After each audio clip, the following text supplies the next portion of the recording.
Barishimwe. Praise God. Ndababwije mu izina rya Yesu Kristo. I greet you in the name of Jesus Christ.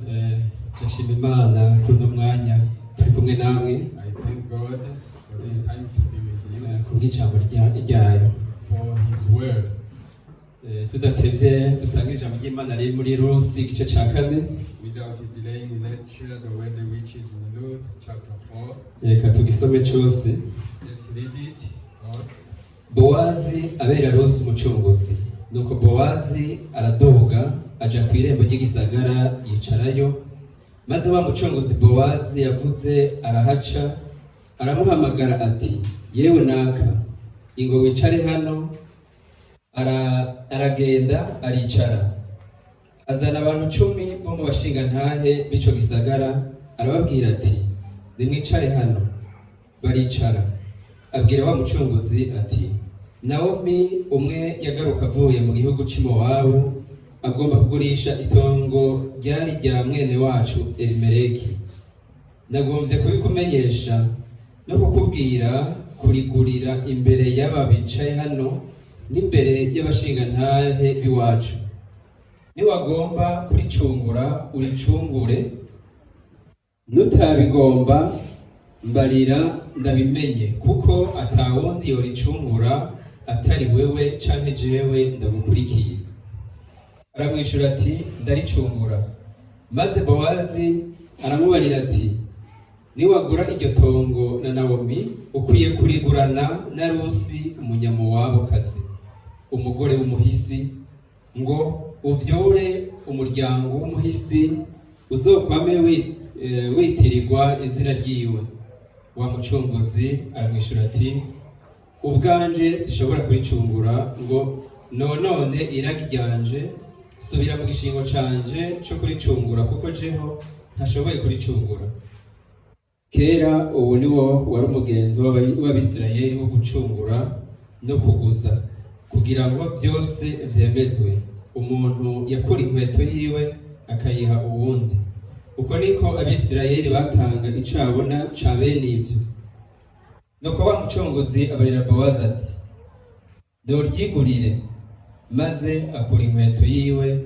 Bowazi abarira abashingantahe n'abantu bose ati, ndabatanze ko ivyabona uwo munsi, yuko nguze ivyari ivya Elimeleki vyose, n'ivyari ivya Kiriyoni na Mahaloni, ndabiguze na Naomi. Kandi na Rusi umunyamowabokazi yari muka Mahaloni, ndamuguze ngo abe umugore wanje, ngo mvyure umuryango w'umuhisi, uzokwama witirirwa izina ryiwe. Izina ry'umuhisi ntirizimangane muri bene wabo no ku marembo y'igisagara cabo. Ndabatanze ko ivyabona uwo munsi.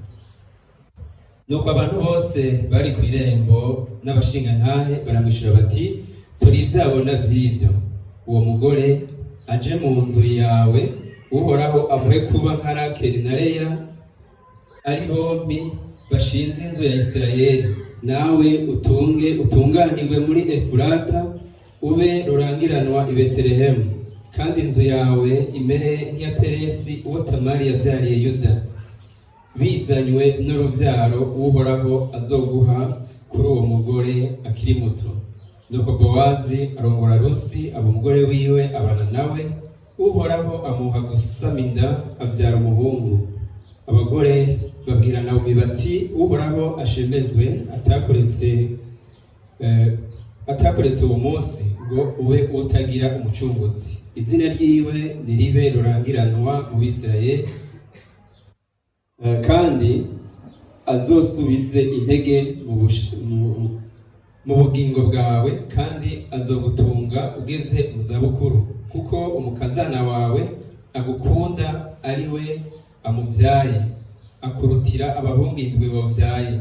Naomi ajana uwo mwana amushira mu gikiriza, aba umurezi wiwe. Abagore b'ababanyi biwe bamwita izina bati, Naomi avyariwe umuhungu, bamwita Obedi, niwe se wa Izayi, se wa Dawidi. Dushikanye ku murongo wa 17. We arrived at verse 17. muri ino nkuru turaja kubona umutima, and this story we will see the heart, umutima uguhangana n'ibihe, the story of being buried by canke situation, guhangana n'imitwaro. the story of overcoming, Turaja kubona kandi n'umutima wo kuzibukira imitwaro. and we also see the heart of avoiding burdens. No mu buzima bwacu niko bimeze, niko biri. Likewise is in our lives. Rimwe na rimwe turazibukira imitwaro Sometimes we avoid burdens, ariko gukwepa imitwaro cyangwa kuzibukira imitwaro, but avoiding burdens, somye Bibiliya nsanga ari guhomba imigisha. when I am reading the Bible, it's losing blessing. Amen. Amen. Ndetse dusomye no mu gitabo ca Esteri, Therefore, when we read in the book of Esther, naho nyene turasangamo iyi mitima ibiri, we also find the two hearts, umutima wo guhangana n'imitwaro the hearts of overcoming burdens, n'umutima wo kurengera, and the heart of challenge, n'umutima wo kuzibukira imitwaro. also the heart of avoiding. Amen. Amen. Rero muri mu nkuru ya Esteri, Then the story of Esther, hari umutima Esteri yari afise, there is a heart that Esther used to have, hakaba n'umutima Mordecai yari afise. and also the heart that was in Mordecai. Mordecai yari afise umutima wo guhangana n'ibihe. Mordecai had a heart of overcoming situations, Esteri yari afise umutima wo kuzibukira ibihe, but Esther has the heart of avoiding. ariko Mordecai ntiyashatse ko Esteri agumana uwo mutima. But Mordecai didn't like that Esther remained with this heart. Yashaka kumuha umutima wo guhangana n'ibihe, kandi byarakunze. He would like to give her a heart of challenging. Mwibaze iyo agakurikira umutima wiwe wo gukwepa ibihe byagenda gute? Do you think how it happened when she was following her heart of avoiding? Mordecai yari yamaze kubimubwira Mordecai already told her, ati wewe wibaza kuri ku kirimba nta kibazo atangorane, saying, you think you are in the palace, urarya uranywa ukaryama you eat, ukaruhuka, drink, and sleep, and rest as you wish, nta kibazo ufise. you have no problem. Ati ariko niba areka guseruka muri kino gihe, But if you don't appear this time, ati uzohona n'umuryango wa so bose bahone, you will perish in the household of your father. abo wibaza nabo ngo bazopfa ariko abari bo bazokira. And those you think they will die, they will be saved. Amen. Amen. Esteri yakomeje kwiyumvira kuri ayo majambo Esteri yaguma And Esther kept thinking about the ways that Mordecai told her. arahava yakira umutima wa Mordecai, And after she came to receive the heart of Mordecai, aramubwira ati bwira abayuda bisonzeshe. and he told her, tell the Israelite people Ati nanjye nisonzeshe tugende. that we have to fast Genda imbere y'umwami, and go before, nubwo kizira, nubwo hari itegeko ribibuza, even though it's forbidden, even though there is a regulation that forbidden it, nzogenda n'ubufasha kemve. I will go, and if it is good, I will die. Ariko igihe yagenda yarapfuye canke But yarakize? when she went, did she die or she was saved? Yarakize. She was Abanyisirayeli saved. n'abayuda bose She barakira. was saved and saved also all Israelite people. Urupfu ntigeze rubashikira. The death could not attend them. Tubona rero ingene yariko arakwepa uwo mutwaro. Now we see here the way she was using to escape. Mugabo igihe yakurikira mu mutima wa Mordecai But guhangana n'ibihe, when she followed the heart of Mordecai to challenge situations, yagize umugisha ukomeye cyane. she got much blessing. Ariko iyo atarengera ibihe byagenda gute? But despite the situations, Yari guhura n'ibihe bigoye cyane. even though she could follow Yakubwira her umubabaro heart, munini she cyane. be destroyed. ariko yagize umunezero. But after she got joy. Nico gituma muri zino nkuru tubonamo ino mitima ibiri. That's why in these two stories you see these two kinds of hearts. Natwebwe turavye ubuzima bwacu. Even when we look at our lives, turabiye hano muri ano majambo, through these words, biratwemeza neza yuko ukwepa imitwaro, it really convinces us that escaping burdens, bibaza ngo niho ugiye kugira amahoro ahubwo niho ugiye kuyabura. You think you are going to get peace but you will lose it. Amen. Amen. Ino nkuru dusomye hariho Bowazi. In this story that we read, there is Boaz, akaba n'umucunguzi, and there is a kinsman wa hafi, the near kinsman. Nibo bavugwamo muri ino nkuru. Those are the people who are told here. Hariho mutamakazi Naomi. There was another woman, Naomi, yari yavuye muri Mowabu azananye n'umukazana wiwe, coming out from Moab with his daughter-in-law. Rero Bowazi, then Boaz, niho yabwira inshuti ya hafi, bayivuze izina inshuti ya hafi, told to the kinsman, they didn't talk his name.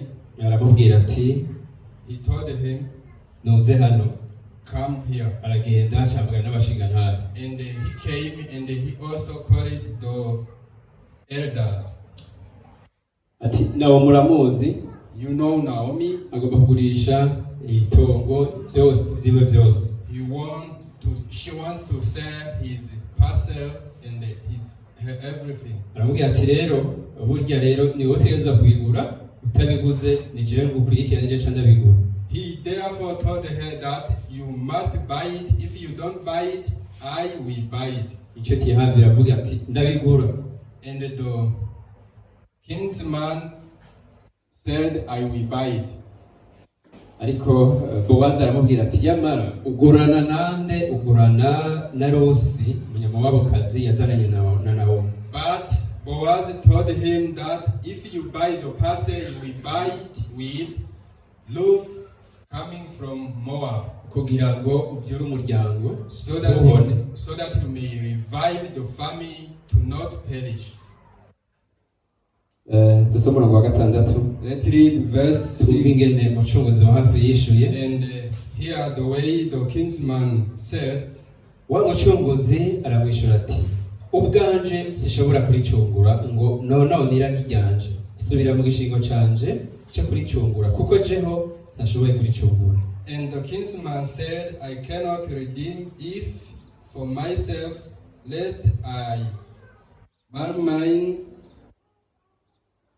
mine own inheritance. Redeem thou my right thyself, for I cannot redeem it. Amen. Amen.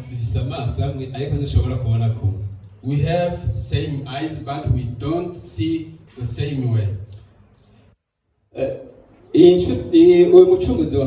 This kinsman yabona gutwara Rusi was seeing taking Ruth, konona, that is to destroy his inheritance.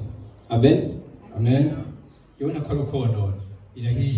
was seeing it as damaging his inheritance. Ariko Bowazi we gutwara Rusi ari umugisha. But Boaz was seeing taking Ruth as a blessing. Turashobora kubona ikintu kimwe mugabo. Here we may see one thing, but one can see it in a different way. The first can see it as a burden, but the second can see it as a blessing. It's different. We are going to see then the end. The one who accepted to take a Ruth, he got an uncountable blessing. In his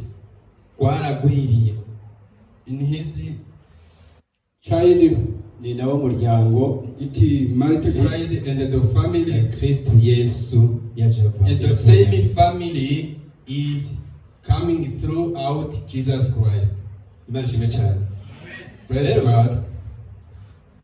Muri ano majambo Then in these words, dushobora kurengera biradushikana ku bindi ntambwe cyane biduha umugisha, biduha umunezero. we can overcome, and it may lead us in another step, or we give us a blessing or joy. Inshuti ya hafi ntaho yigeze isubira kuvugwa, And this kinsman never been told again. ariko hakomeje kuvugwa nde Rusi, hakomeje kuvugwa nde Bowazi. But Ruth and Boaz kept being said. Amen. Amen. Niyo dusomye inkuru ya Sawuli na Dawidi, Even when we read the story of Saul and David, dusanga ibintu naho nyene hari ino mitima ari hiri naho nyene. we also find these two kinds of hearts. Umutima wo kurengera, The hearts of overcoming, umutima wo kuzibukira, and the hearts of escaping burdens. Sawuli ntiyigera azibukira umutwaro. Yiguma azibukira umutwaro. Saul used Isi yose to avoid burdens every time.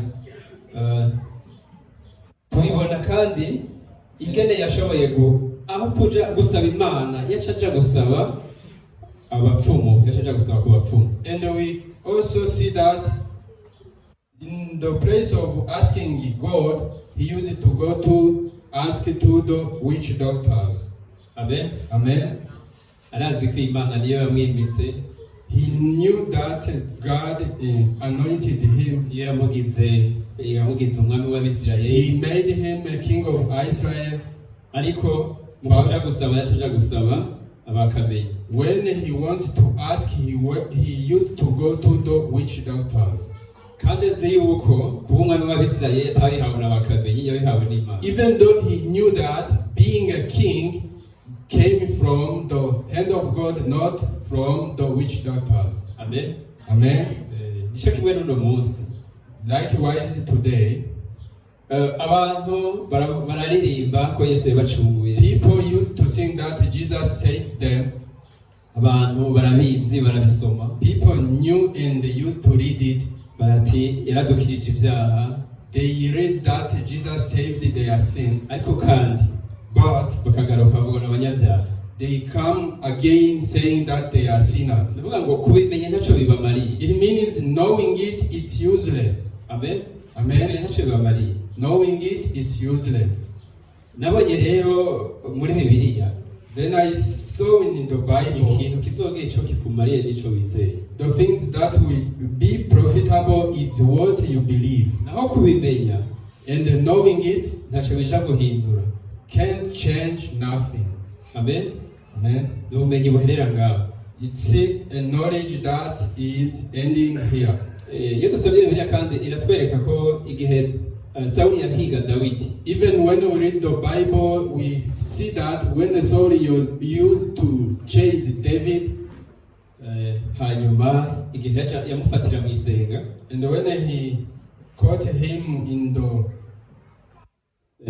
Dawidi aramubwira ati none ntubona ko Imana yari yakumpaye? the grave, David told him that God delivered you to me. Ati abantu bambwiye kukwica mugabo naye ndavuga nti sishobora kwica uw'Imana yimikishije. People told me to kill you, but I refused to kill the one who is anointed by the hand of God.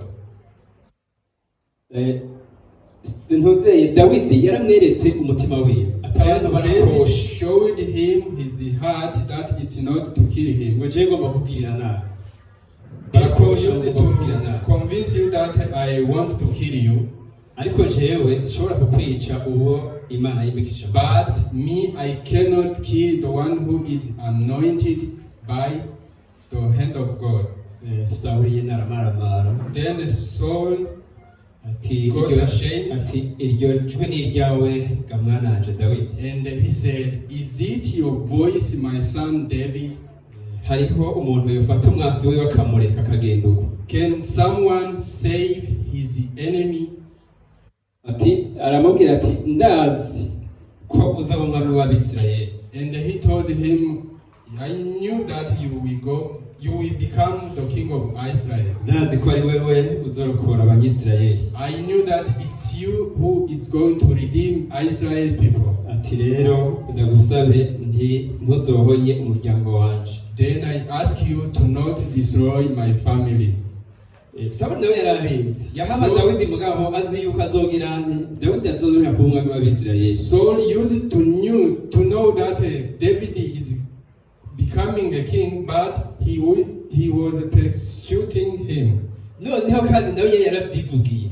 And also he said it. Kandi abibwira Dawidi nyene. He said it even to David, uwo ariko arahiga, the one whom he was chasing.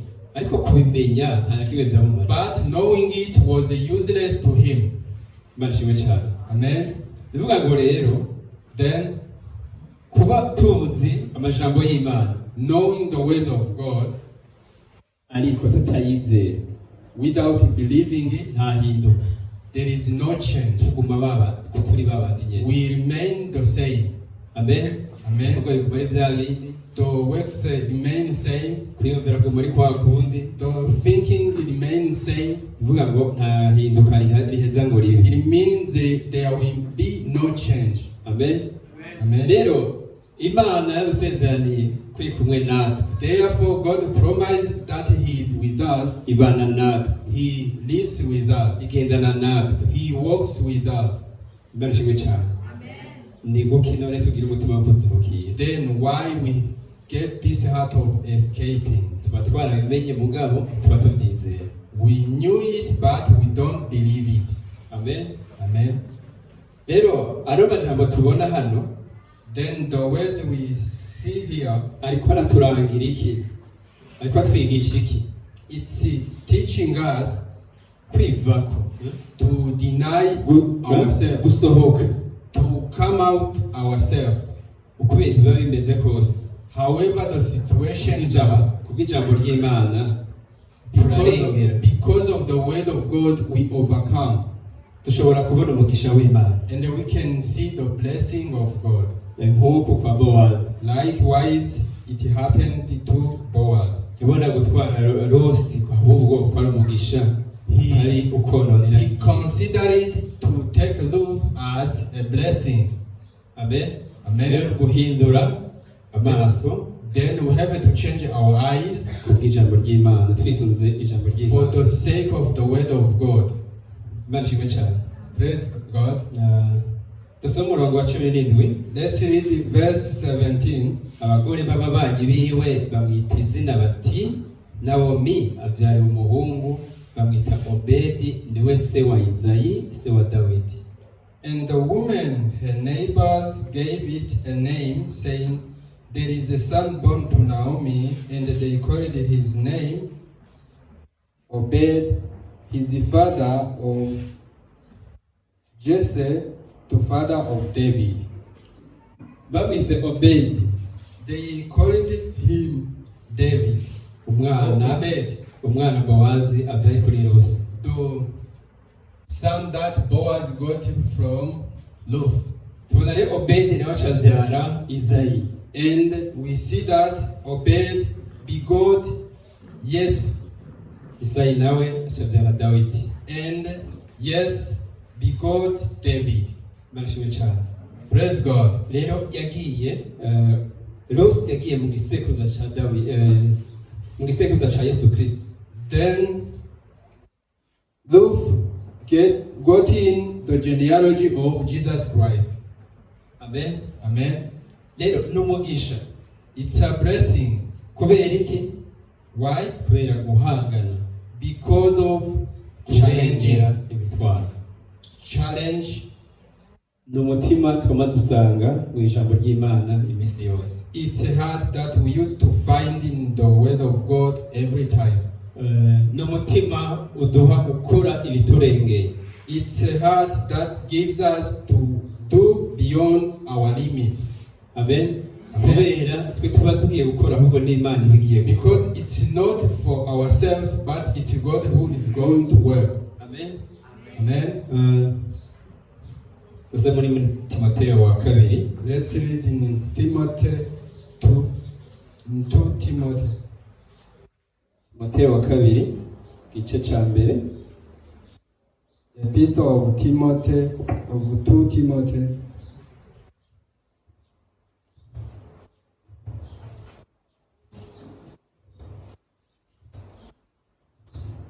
Igice ca mbere umurongo w'indwi. Timoteyo wa kabiri igice ca mbere. 2 Timothy chapter 2. Timoteyo wa kabiri igice ca mbere. Ku murongo w'indwi handitse ngo kuko Imana itaduhaye umutima wo gutinya, ariko yaduhaye uw'ubushobozi n'urukundo n'ukwirinda. The second epistle of Timothy chapter 1 verse 7. For God hath not given us the spirit of fear, but of power and of love and of a sound mind. Amen. Amen. Ngo Imana yaduhaye umutima w'ubushobozi. God gave us a heart of Niwo power. Niwo mutima Bowazi yakoresheje. It's the heart that Boaz used. Niwo mutima waranze ubuzima bwa Dawidi, ni mutima w'ubushobozi. It's the heart that was in the life of David, the heart of power. Ariko Sawuli yaranzwe n'umutima wo gutinya. But Saul had the heart of fear. Muribuka igihe Goliyati. You remember the time Goliath? Igihe Dawidi, igihe Sawuli yari mu ntambara y'Abafilisitiya. When Saul was in the war with the Philistines, bene ingabo ziwe baratinya, barinyegeza kubera Goliyati. With his army, they got fear and hide.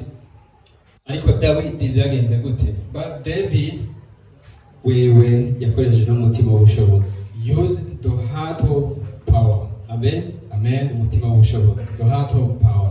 Bibiliya iratubwira ati Imana ntiyigeze iduha uwo mutima wo gutinya. Number. Then the Bible said to us that God had never gave us this heart of fear. Ariko ngo yaduhaye umutima w'iki? Ubushobozi. But he gave us the heart of power. Marishimwe cyane. Praise God the Lord. Rero ni wumva umutima ufise umutima w'ubwoba. Then when you feel you have a heart of fear, uzomenye ko ufise ikintu atari gwawe. Know that it's not your own. Subizanye n'ejo. You have to handle it to your own. Because the heart that God gave us is the heart of power. Umutima w'urukundo. The heart of love. Ivyo nivyo Imana yaduhaye. That's what God gave us. Amen. Amen. Bibiliya iratwereka ubuzima bwa Sawuli. The Bible shows us the life yagenda of Saul. Hose yatwarana icumu. Wherever he goes, he used to have a spear.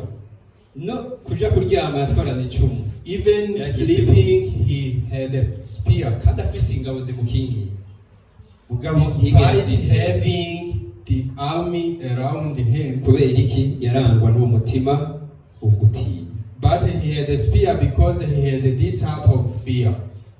Nico gituma atabandanije umurongozi cyangwa umwami w'Abisirayeli. That's why he couldn't keep being a leader or a king of Israel. Imana ntigera ishima na gato umuntu afise umutima wo gutinya. God could not be happy with this heart of fear. Imana yacu ni inyabushobozi. Because our God is a God of power. Imana yacu ntitsindwa nibesha. God is invincible. Igihe rero ufise gutinya, when you have a fear, umenye ko wimuye Imana y'inyabushobozi. Keep in mind that you remove the God of power. Mbashimwe cyane. Praise God. Rero then umutima w'ubwoba, the heart of fear, ntukabe mu mitima yacu. Never be in our heart. Kuko twebwe twarazwe umutima w'ubushobozi. Because we inherited the heart of power. Urukundo no kwirinda. The love and a sound mind. Igitabo ca Esther, The book of Esther, kiratwereka ko Esther nawe yarafise umutima gutinya it showed us that also Esther used to have this heart of fear. hamwe norenguka imbere y'umwami n'ugupfa. If I appear before the king, I surely die.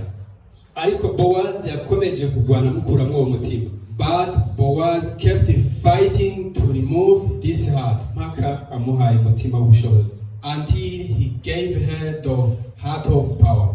Umwe niwe yambwiye ati none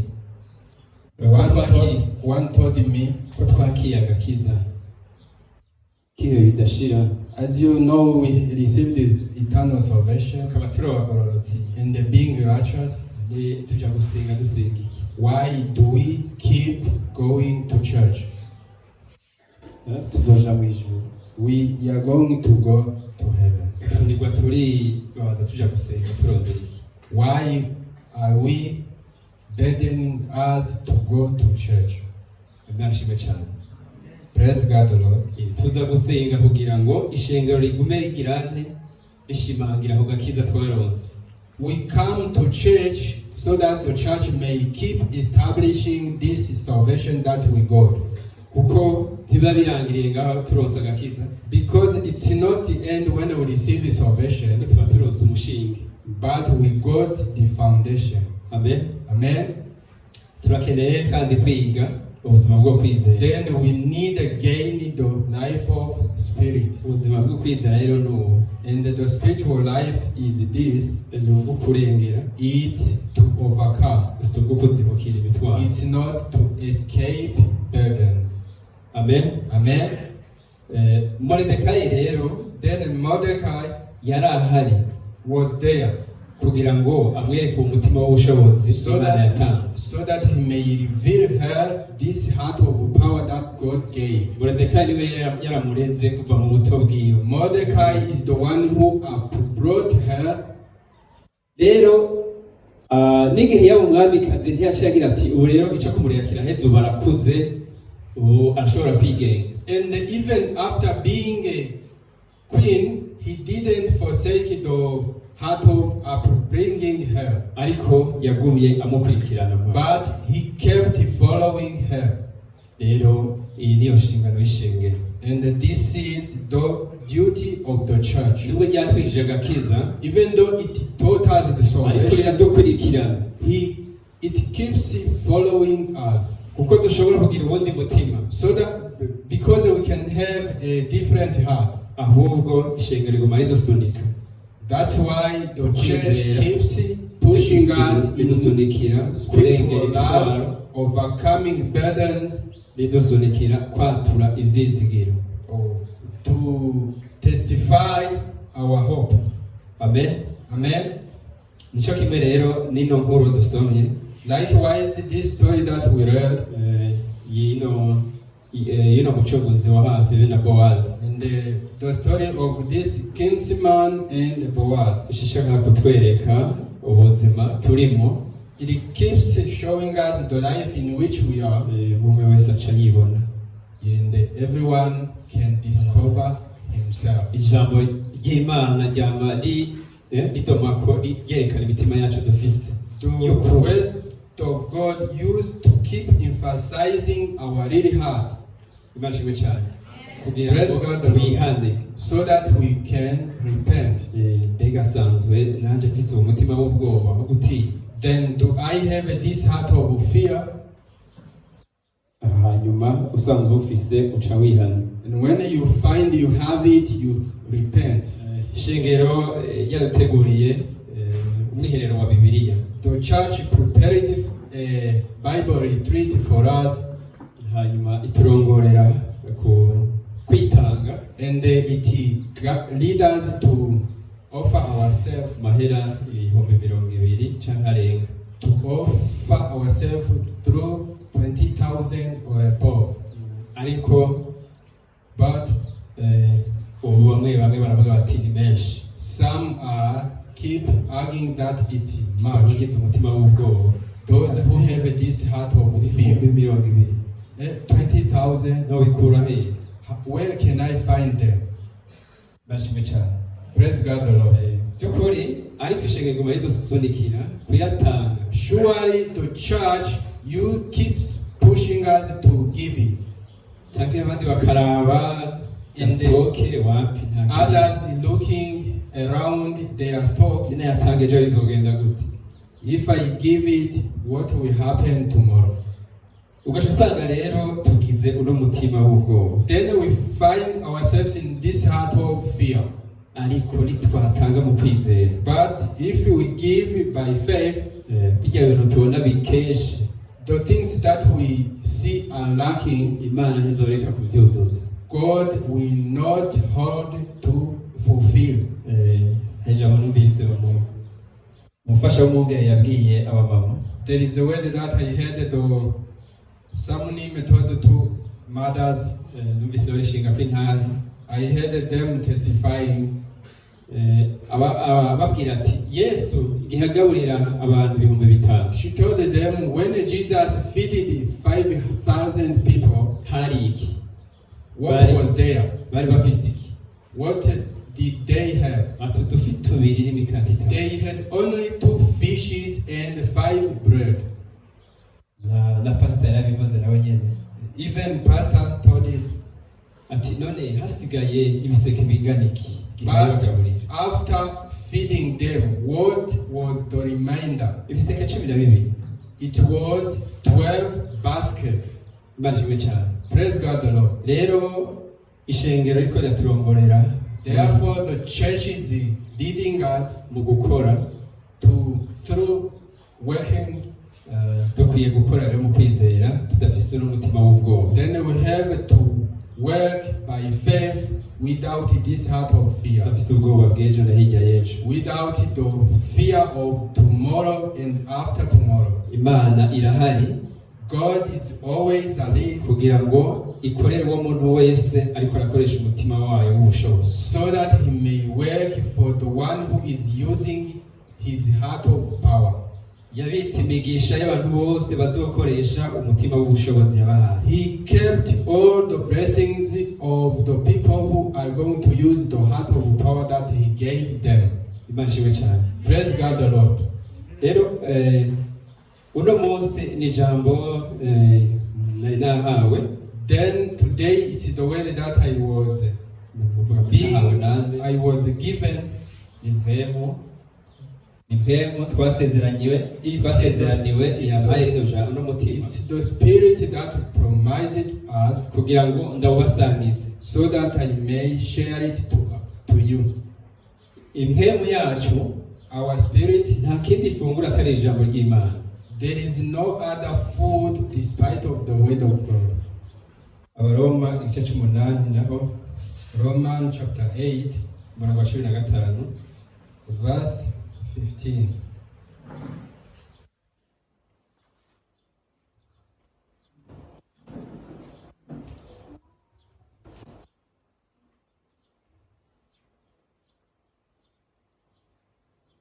aranditse ngo kuko mutahawe impemu y'ubuja ngo mwongere gutinya ariko mwahawe impemu wo kubahindura abana b'Imana niwe atuma dutaka tuti abandati. For ye have not received the spirit of bondage again to fear, but you have received the spirit of adoption, whereby we cry, Abba, Father. Amen. Amen. Kuko nitwahawe impemu y'ubuja. Because we haven't received the spirit of bondage dusubire gutinya. To fear. Musubire gutinya. Murumva To fear again. You hear that we used to be the people to fear. Ariko ngo twahawe impemu kugira ngo ntidusubire gutinya nka bya bihe twahora. But we have received the spirit again to not fear. Mashimwe cyane. Praise God the Lord. Niryo jambo turiko turabwirwa hano. This is the word we are being told. Rero nturi wo gutinya kuko ufise impemu yera. then you are not a person to fear because you have a Holy Spirit. niyo mpamvu twahawe mpemu yera. That's why the Holy Spirit is given to us. kugira ngo dusubire muri bwa buzima bwa kera twabamo tutaramenya. To not return back to the life we used to be before we knew it. mpemu yera twamuhawe rero nk'umurongozi. Then we got Holy Spirit as a leader kugira ngo aturongorere mu rukundo rw'Imana. so that he may guide us in the love of God. aturongorere no mu bwarabe ubushobozi bw'Imana. So that he may lead us in this power of God. kugira ngo aduhe no kwihangana. And he gave us a sound mind. mpemu yera niwe yatumye tuba n'abana b'Imana. And also this Holy Spirit made us to become sons of God. niwe yatumye tuvuga dushingira ko turi abagororotsi. Same, he enabled us to testify that we are righteous people. naho nyine no kurengera. It's also overcoming. wiravye When you look at yourself, ntiboneka kuri umugororotsi, it is not visible that you are righteous. ariko mpemu yera yaraduhaye uwo mutima wo kurengera. But the Holy Spirit gave us this heart of turabivuga atagukekeranya, we testify it without doubt. turabivuga ata kibazo dufise, We speak it without problem. turabivuga twumva tunezerewe. We speak it with joy. n'ubuzima bukurikira rero nuko. Even the following life is the same. amen. Amen. n'ubuzima bukurikira nuko. Likewise is the following life. mpemu yera aturongorera The Holy Spirit leads us muri ubwo bushobozi bw'Imana. through this power of God. aturongorera gukurikira umutima w'Imana. It leads us to follow the heart of God. urondere ibi nivyo Imana yakoze byose abikorera muri Yesu Kristo. And then this is what God did through inside Jesus Christ. Imana ishimwe. Praise God. igihe abanyisirayeli baganiriza Samweli, And when Israel people was talking with Samuel, babwira Samweli bati nyamara twebwe abakuru b'imiryango y'Abisirayeli barakorana, babwira Samweli dukeneye umwami udutwara. the leaders of the tribe of Jewish told to Samuel, we need a king to rule over us. Samweli biramubabaza cyane, And this made angry Samuel. kuko wewe icyo yari yakoze ni iki, yari yatoye abacamanza Because what he did before it was to choose judges kugira ngo abe aribo babacira imanza, so that they may judge them abe aribo babarongora. and guide them. ariko bo bashaka umwami. But them wanted a king. Bibiliya ivuga ngo bisunze amahanga, ayandi The mahanga. Bible says that they was leaning to other nations. baravye abandi banyamahanga ko bagira abandi bakabatwara. They was looking at other nations that they have kings to rule over them. rero bagize umutima wo kwigereranya, Then they got this heart of comparison. ntibabona neza ko bo batandukanye n'abanyamahanga. They couldn't see again that they are different from other nations. bimaze kubabaza Samweli, And when this made angry Samweli yaciye asenga Imana. Samuel go to pray God. Imana irabwishura ati bakore ivyo bagusabye. And God answered, you have to do as they wish. ati si wowe banse, ahubwo banse jewe ko mba umwami wabo. It's not you that they deny, but they deny myself to be their king. Amen.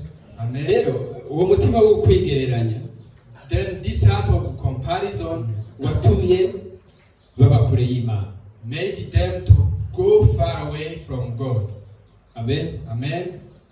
ni nk'ubu turi kumwe na Claude. Likewise, we are together with Claude. muga Claude we akiyumvamo ko jewe ndi muri Vespa yiko. But Claude feels that I am far away, like downtown, we are not together. Uko nako niko biyumvise. The same they felt. Imana niyo yarabarongoye, Even though God guided them, ibacana mu ibaja bakana ikiyaga gitukura, passing through the Red Sea, cana mu bugaragwa, even the wilderness, irabakorera byose, doing kind to them. Ariko But ibinjiza igihugu and it make them to enter atari cabo the nation, the country. Iyo Mana bari kumwe nayo, This God was with them. niyo ariko irabarongora.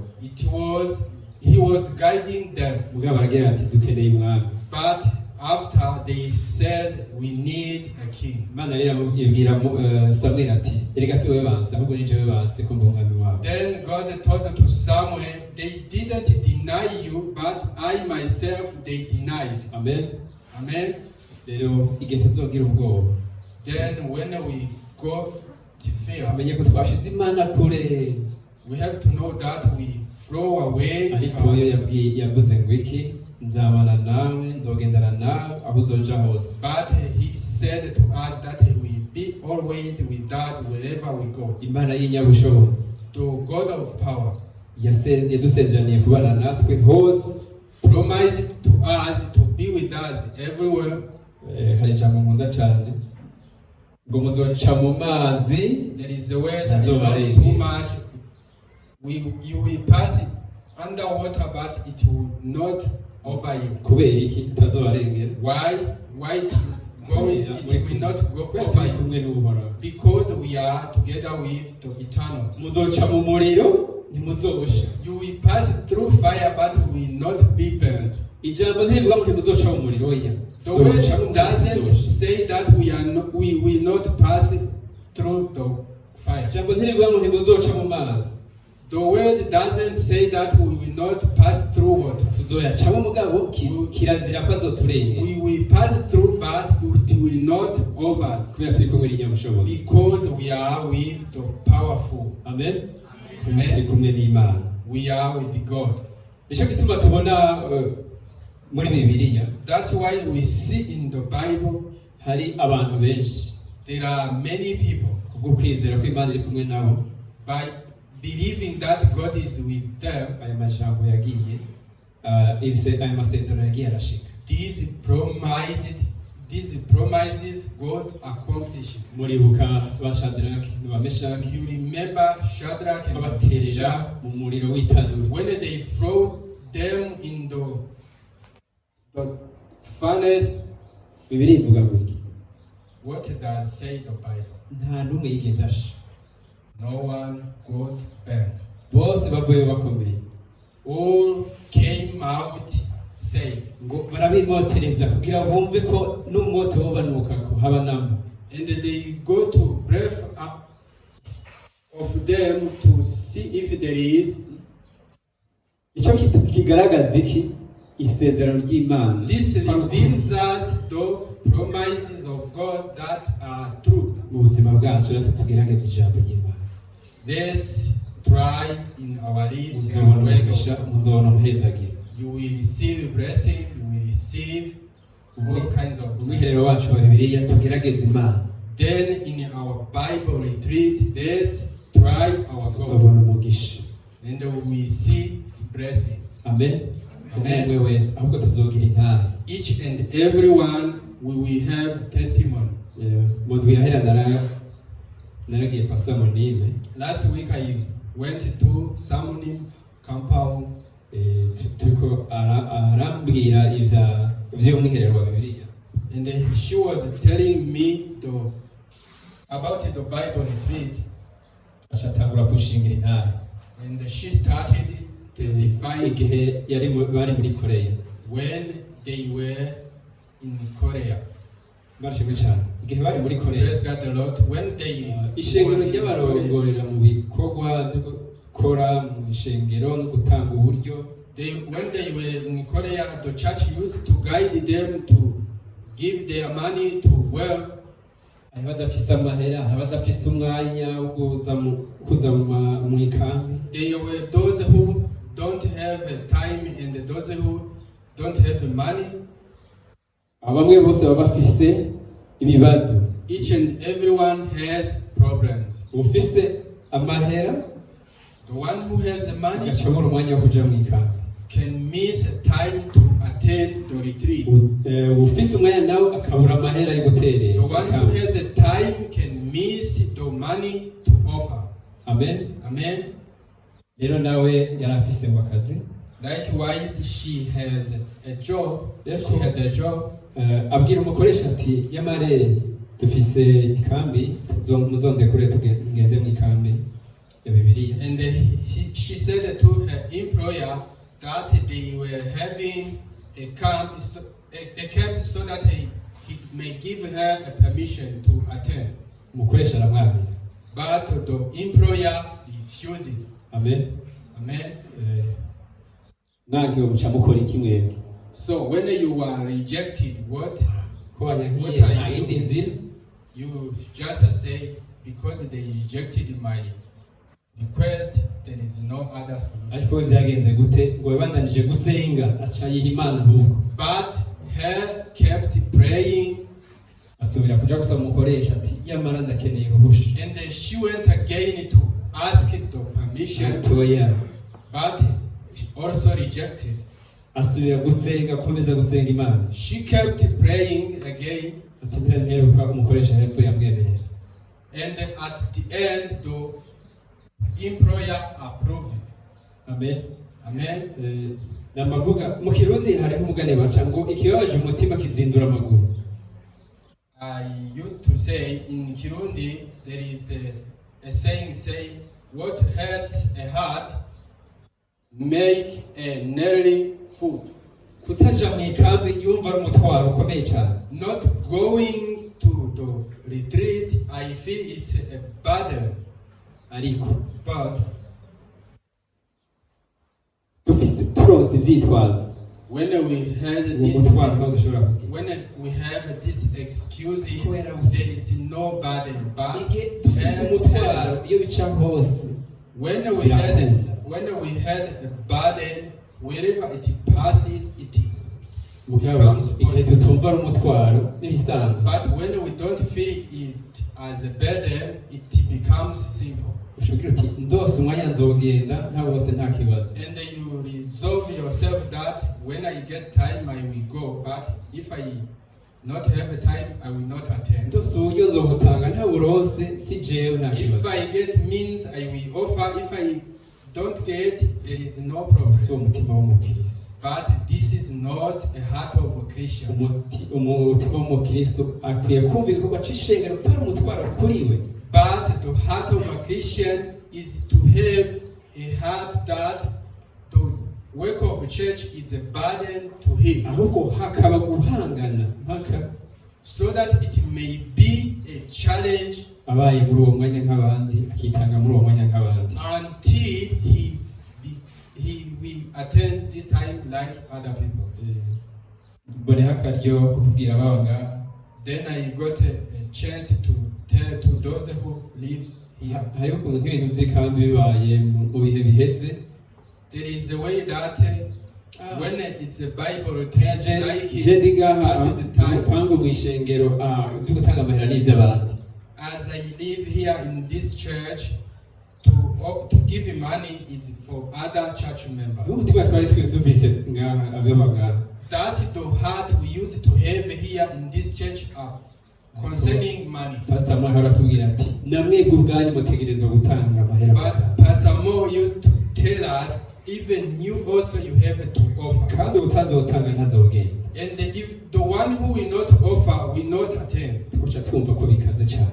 And we find it like serious. Tuca tugira uwo mwanya rero wo kumva ko ari umutwaro mpaka turose natwe gutanga nkuko abandi bariko baratanga. And this could make us to feel that like a burden until we get to what we can give like others. Na kilo gihe naje nguma senga mpaka ndose amahera nanje arenge 20 vy'ubutanga. Likewise, this time I myself keep praying until I get money over 20,000 to Naye give. ndumva ko ari umutwaro mpaka Imana ndiko ndayinginga hasi hejuru. I myself feel that it's a burden and I am praying God to offer it to me. Ndashimwe cyane. Praise God the Lord. Rero ngiye kurangiriza hano. Then I'm going to finish by here. turonse uno mutima by receiving this heart, utazibukira imitwaro, to not escape burdens, kuko Imana ntigeze iduha umutima w'ubwoba, because God never give us a heart of fear. umutima w'ubushobozi.